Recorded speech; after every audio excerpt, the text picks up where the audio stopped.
Radio Auto, essais croisés. Chaque dimanche, Sud Radio fait le point sur le marché de l'automobile et aussi sur l'état de l'opinion publique. Plus d'un Français sur deux ignore ce qu'est une zone à faible émission. C'est l'enseignement de ce premier observatoire pour Roule fait par l'Ipsos. On en parle avec notre invité, Jonathan Tuchban. Bonjour à vous. Bonjour. Directeur général de Roule. D'abord, en deux mots, rappelez-nous, Roule, c'est l'ancienne Identicar. Alors effectivement, Roule, c'est l'ancien Identicar, inventeur du gravage anti-vol il y a 40 ans et aujourd'hui premier club automobile de France. On propose toujours des solutions de protection contre le vol, des garanties complémentaires à l'assurance auto, un principe de mutuelle de la voiture, de complémentaire auto et des avantages dans l'univers de la mobilité et du voyage pour tous nos membres. La complémentaire santé pour votre automobile, mais là on parle presque de l'espérance de vie, ou plutôt du droit à vivre de votre automobile. Plus d'un Français sur deux, c'est l'enseignement de votre observatoire de la mobilité fait avec l'Ipsos, plus d'un Français sur deux ignore ce qu'est une zone à faible émission. 56% d'entre eux, c'est un chiffre vertigineux. Effectivement, c'est un chiffre vertigineux, mais qui n'est pas très étonnant parce que c'est assez technique, une ZFE. Les contraintes évoluent avec le temps. Elles ne sont pas les mêmes selon les villes concernées. Et on est au début de l'histoire des ZFE. Alors, ça va devenir de plus en plus contraignant pour les Français, mais à l'heure actuelle, je ne suis pas très surpris par ce chiffre de 46%, honnêtement. Exactement. Vous avez aussi la moitié des Français qui ne prévoient pas le passage à l'électrique à moyen terme, alors même que ça deviendra quasiment indispensable pour pouvoir continuer à rouler à l'intérieur des grandes métropoles, qu'il s'agisse de Marseille, de Bordeaux, de Toulouse ou de Paris. Paris. On a effectivement dans l'observatoire Roule interrogé aussi sur le véhicule électrique et on en a presque la moitié qui prévoit de changer vers un véhicule propre, changer de voiture vers un véhicule propre dans les 2 prochaines années, mais ça fait toujours les autres 50% qui n'ont pas prévu de changer. Et donc après, les habitudes vont peut-être évoluer pour ces personnes qui ne rentreront peut-être plus dans les ZFE. Certains acceptent de ne pas y rentrer, certains disent qu'ils y rentreront quand même et prendront un risque du coup juridique, réglementaire. Et certains vont changer leurs habitudes de transport. Exactement. Ça pose un problème d'autant plus important que votre observatoire, en tout cas, le confirme. La voiture, pour l'instant, est incontournable. 9 Français sur 10 possèdent un véhicule, mais 81% en région parisienne, 97% dans les communes de moins de 20 000 habitants. Oui, alors la voiture reste indispensable. Vous l'avez dit, 81 et 98, 81 pour région parisienne, 98 pour les communes de moins de 20 000 habitants. On a toujours 88% des Français qui ont un véhicule thermique. On parle beaucoup de voitures électriques, mais ça va prendre du temps à voir l'électrique prendre toute la place dans le parc automobile. La contrainte de 2035 sur l'interdiction de la vente de voitures thermiques 100% thermique et hybride, parce que l'hybride ne passera pas sous cette réglementation-là,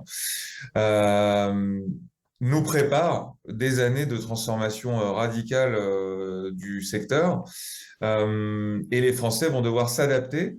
Et finalement, les ZFE, c'est une sorte d'accélération de cette adaptation. C'est-à-dire que c'est déjà très contraignant pour l'industrie automobile et aussi pour les Français de basculer vers un autre mode de véhicules et d'énergie, donc l'électrique, mais c'est avec les ZFE des contraintes qui arrivent beaucoup plus vite dans les villes concernées, les 43 villes concernées. Et on rappelle qu'à ce stade, le diesel reste légèrement majoritaire dans le parc roulant français, alors même qu'il sera banni à terme de ces zones à faible émission. Bon, maintenant qu'on a dressé ce constat, Jonathan Tuchban, qu'est-ce qu'on fait? Comment on informe, on avertit les Français qui habitent par exemple dans l'agglomération de Bordeaux et qui n'auront plus le droit de rouler d'ici quelques mois?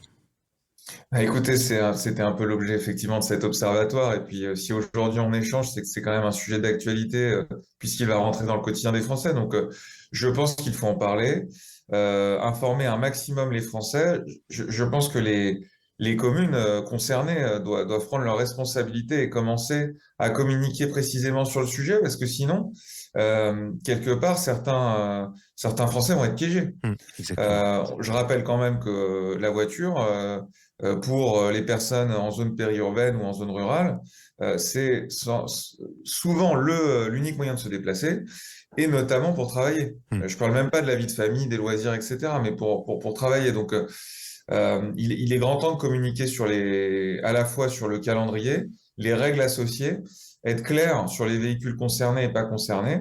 Et après, la question qui se pose, et on le constate en région parisienne aussi, c'est est-ce que le calendrier qui aujourd'hui est très normé va être respecté? Oui. Parce que on peut avoir cette volonté de mettre en place des zones à faible émission et je pense que en fait, quand on interroge les automobilistes, on voit bien que dans l'opinion publique, la volonté Hmm. de rentrer dans une transition écologique et dans une forme de sobriété, elle est là. La question, c'est à quelle vitesse et Et avec que quels cette moyens? transition ne se fasse pas au détriment C'est ça. de la mobilité des Français. Donc, les Français ont envie, mais après, il faut le faire à un rythme acceptable. Et en fait, c'est là où ce qui est terrible dans ce sujet des ZFE, il est aussi social, parce qu'on a un coût certain d'une voiture électrique. Hmm. La bascule vers une voiture électrique aujourd'hui, à l'heure où je vous parle, elle est chère. Oui. Et donc, en fait, quelque part, il y a un autre clivage qui se crée autour de ces ZFE, c'est j'ai les moyens de passer sur une voiture propre, du coup Exactement. je peux rentrer, j'ai pas les moyens, je peux pas rentrer. Et ça, c'est un vrai sujet social, politique, Oui. et c'est sans doute aussi ce qui explique le flou actuel. C'est-à-dire que Exactement.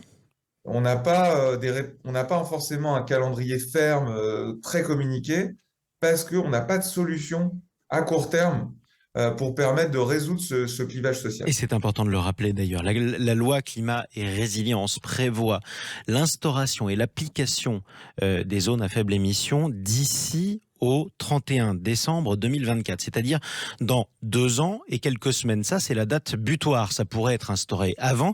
En théorie, ça ne peut pas être instauré après. Il se trouve que d'ici au 31 décembre 2024, on n'aura pas le temps de remplacer tous les véhicules dits polluants par des véhicules non polluants. Ça, c'est clair, Jonathan Tugement. Alors, c'est sûr qu'on n'aura pas le temps de le faire. Ça va accélérer la transition écologique et c'est bien la volonté politique Ouais, derrière, hein, comme celle d'interdire les véhicules thermiques en 2035. Après, il faut juste rappeler aussi que dans la logique de ZFEM, il y a une gradation. Et donc, vous voyez, on a commencé, voilà, ces critères 5, puis 4, c'est puis ça. 3, puis 2, puis 1. Aujourd'hui, un véhicule critère 1, c'est aussi un véhicule thermique. Un Bien sûr. véhicule thermique récent est critère 1. Donc, vous voyez ce que je veux dire. Donc, c'est pas que les véhicules électriques et ça va arriver progressivement. Je pense que la notion de progressivité est la bonne Mm. parce que ça permet justement d'assurer une transition. Euh, que les logiques soient différentes par commune, pourquoi pas? Parce que Oui. les habitudes et le rapport à l'automobile est différent en fonction des communes en France. Mais effectivement, le calendrier va être un sujet. Et d'autant plus que le 31 décembre 2024, c'est déjà demain, si j'ose dire. Merci beaucoup, Jonathan Tugement, directeur général de Roule. Merci d'avoir pris la parole sur Sud Radio. Merci à vous. À bientôt.